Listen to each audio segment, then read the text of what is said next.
Hello viewers, today our online class is related to B.Ed first year course paper 102 Dr. B.R. Ambedkar University Agra, and this paper is related to contemporary Indian education. In this paper we will study philosophy related units. uh, Before some time we have already studied about what is philosophy, Indian philosophy, Western philosophy. And there are many schools of Indian and also Western philosophy. In Western philosophy we have studied idealism. Now we are talking about naturalism, जिसे हम प्रकृतिवाद के नाम से जानते हैं. प्रकृतिवाद के मुख्य प्रवर्तक में रूसो, अरस्तु, Hobbes, Bacon, Darwin, Lamarck, Butler, Comte आदि दार्शनिक आते हैं. सबसे प्रबल जो इसका समर्थक है, सबसे ज़्यादा इसको प्रसिद्धि दिलाने वाला जो दार्शनिक है उसका नाम है रूसो. आगे बात करते हैं फंडामेंटल प्रिंसिपल्स की. तो नेचर इज एवरीथिंग, इसमें नेचर को ही सब कुछ बताया गया है. हर चीज़ की उत्पत्ति नेचर से ही हुई है और एट लास्ट उसको नेचर में ही मिल जाना है. नथिंग बियॉन्ड इट, इसके अलावा और किसी चीज़ का अस्तित्व नहीं है, ऐसा नेचुरलिज्म का मानना है.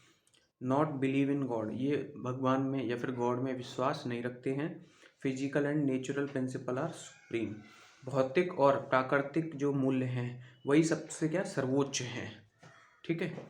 नो आइडियल और सुप्रीम वैल्यूज, कोई भी आदर्श या फिर सबसे बड़ा ये कोई वैल्यू नहीं है, कोई सर्वोच्च वैल्यू कोई नहीं है, किसी को सर्वोच्च नहीं माना है इन्होंने. केवल फिजिकल और नेचुरल प्रिंसिपल्स को ही उन्होंने सुप्रीम माना है. पर्टिकुलर किसी के बारे में इन्होंने, किसी पर्टिकुलर वैल्यू के बारे में इन्होंने बात नहीं की है. अब हम बात करते हैं प्रिंसिपल्स ऑफ एजुकेशन, शिक्षा के उद्देश्य. Education based on philosophy psychology.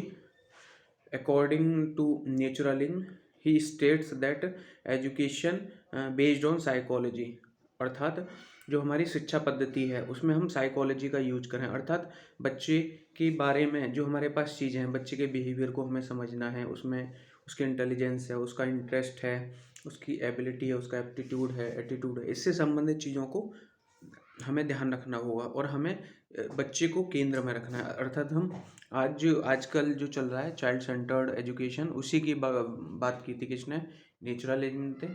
Oppose book learning को ये विरोध करते थे, अर्थात किताबों को ये नहीं मानते थे कि किताबें हमारे लिए महत्वपूर्ण है.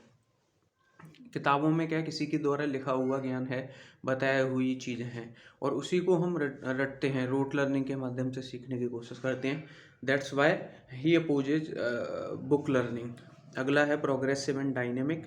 इनकी सोच कैसी थी, प्रोग्रेसिव थी, ये उन्नतिशील थे, उन्नतिशील सोच रखते हैं. डायनेमिक मतलब गत्यात्मक, मतलब कंटिन्यूस, ये चेंज की है ना पोजीशन में रहते हैं.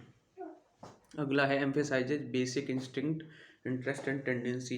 एक्चुअल में है क्या है, ये फिलॉसफी बच्चे की फ्रीडम पे काम करती है. अच्छा, बच्चे की है ना उसकी क्वालिटीज को निखरने के लिए, क्वालिटीज में इम्प्रूवमेंट करने के लिए उसको है ना फ्रीडम देती है, उसको खुला छोड़ने की बोलती है, उसको स्वतंत्र रहने की बोलती है, उसको इंडिपेंडेंट रहने की बात करती है. नेक्स्ट है करिकुलम, अर्थात पाठ्यक्रम क्या होना चाहिए अकॉर्डिंग टू नेचुरलिज्म.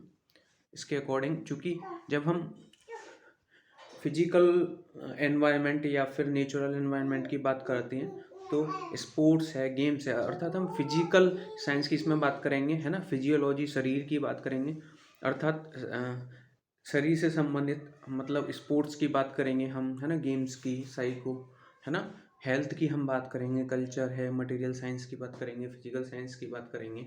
ठीक है. फिजिकल साइंस में फिजिक्स है, केमिस्ट्री है ना, जूलॉजी है ना. फिजियोलॉजी में ये शरीर विज्ञान से संबंधित साइंस. हेल्थ एंड हाइजीन की बात की है, कल्चर संस्कृति की बात की है, मटेरियल पदार्थ विज्ञान की भी इन्होंने बात की है, अर्थात फिजिक्स की भी वकालत की है इन्होंने. गेम्स स्पोर्ट्स पे फोकस किया है इन्होंने. Next methods of teaching according to naturalism is those methods which whose baseline is learning by doing, learning by play or learning by self experience. That is observation method, Montessori method, playway method, Dalton heuristic, kindergarten. There are such type of teaching methods given by the naturalism, observation. आपको पता है ना, direct हम किसी चीज़ के बारे में, है ना, जब हमारे सामने चीज़ें प्रत्यक्ष होती हैं, देख रहे होते हैं, तब हम उन चीज़ों को, है ना, बारीकी से देखते हैं। तो वही क्या है, दैट इज ऑब्जर्वेशन, है ना। प्ले वे मेथड है, जब हम स्मॉल किड्स की या छोटे बच्चों की बात करते हैं तो उनको प्ले वे मेथड के द्वारा ही सिखा सकते हैं आसानी से। ह्यूरिस्टिक, ये क्या है, खुद खोज करने से संबंधित है। खुद ही हमें बच्चों को कहा है ना कि संरचनात्मक ज्ञान के अंतर्गत बच्चों को अपने ज्ञान का खुद निर्माता कहा गया है ना। तो ये ह्यूरिस्टिक अप्रोच। किंडरगार्टन की जब हम बात करते हैं, यूकेजी एलकेजी अर्थात केजी जो हम बोलते हैं, तो किंडरगार्टन के अंतर्गत हमें ना बच्चे स्कूल को, है ना, एज ए, है ना, गार्डन लेना है। और बच्चे क्या है, एकदम लाइक फ्लावर्स की तरह, है ना। और जो टीचर है वो माली की तरह। तो माली का काम क्या होता है ना, गार्डनर का काम होता है कि, है ना, वो पौधों को, है ना, समय पर पानी दे, प्रकाश की व्यवस्था करे, है ना। तो ऐसे टीचर को भी क्या है, केवल मार्गदर्शक बताया है, केवल, है ना। टीचर कैसा है यहाँ पर, टीचर को बच्चों का बाउंडेशन में नहीं रखना है, कोई भी अपना डिसिप्लिन बच्चों पे नहीं थोपना है, बच्चों को स्वतंत्र रहने देना है, बच्चों को फ्रीडम देना है पूरा। और बच्चों को फ्रीडम देते हुए केवल बच्चों का पोषण करना है, बच्चों के पोषण, न्यूट्रिशन से संबंधित चीज़ें करनी है, जिससे कि क्या है, बच्चे नेचुरल एनवायरनमेंट में सीखेंगे। और यदि कोई वो इनडिसिप्लिन करते हैं तो फिर नेचर ही उनको पनिश करेगा। टीचर या फिर कोई गाइड भी, है ना, उनको पनिश की कोई के बारे में नहीं बताया गया है। Teacher subsidiary, student is in centre, nature is supreme teacher. Nature को सुप्रीम टीचर बताया है ना। चाइल्ड सेंटर्ड एजुकेशन पर फोकस किया है नेचुरलिज्म ने। टीचर को सेकेंडरी माना है, प्राइमरी या फिर प्रिलिमिनरी या फिर, है ना, मेन में, सेंटर में, केंद्र में किसको रखा है, छात्र को, स्टूडेंट को, अर्थात लर्नर को। School nature's vast campus is real school.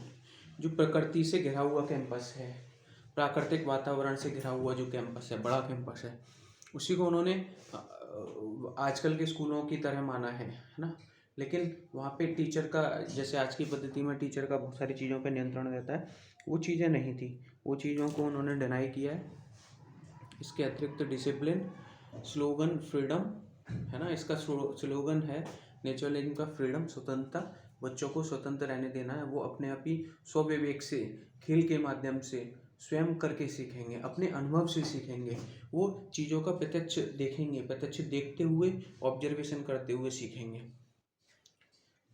AIIMS of education, natural development, प्राकृतिक विकास की, और ऑटोनोमस डेवलपमेंट अर्थात स्वायत्त विकास, अर्थात इसका मतलब भी वो इंडिपेंडेंट डेवलपमेंट के, अर्थात स्वतंत्र रूप से विकसित होने की बात की है।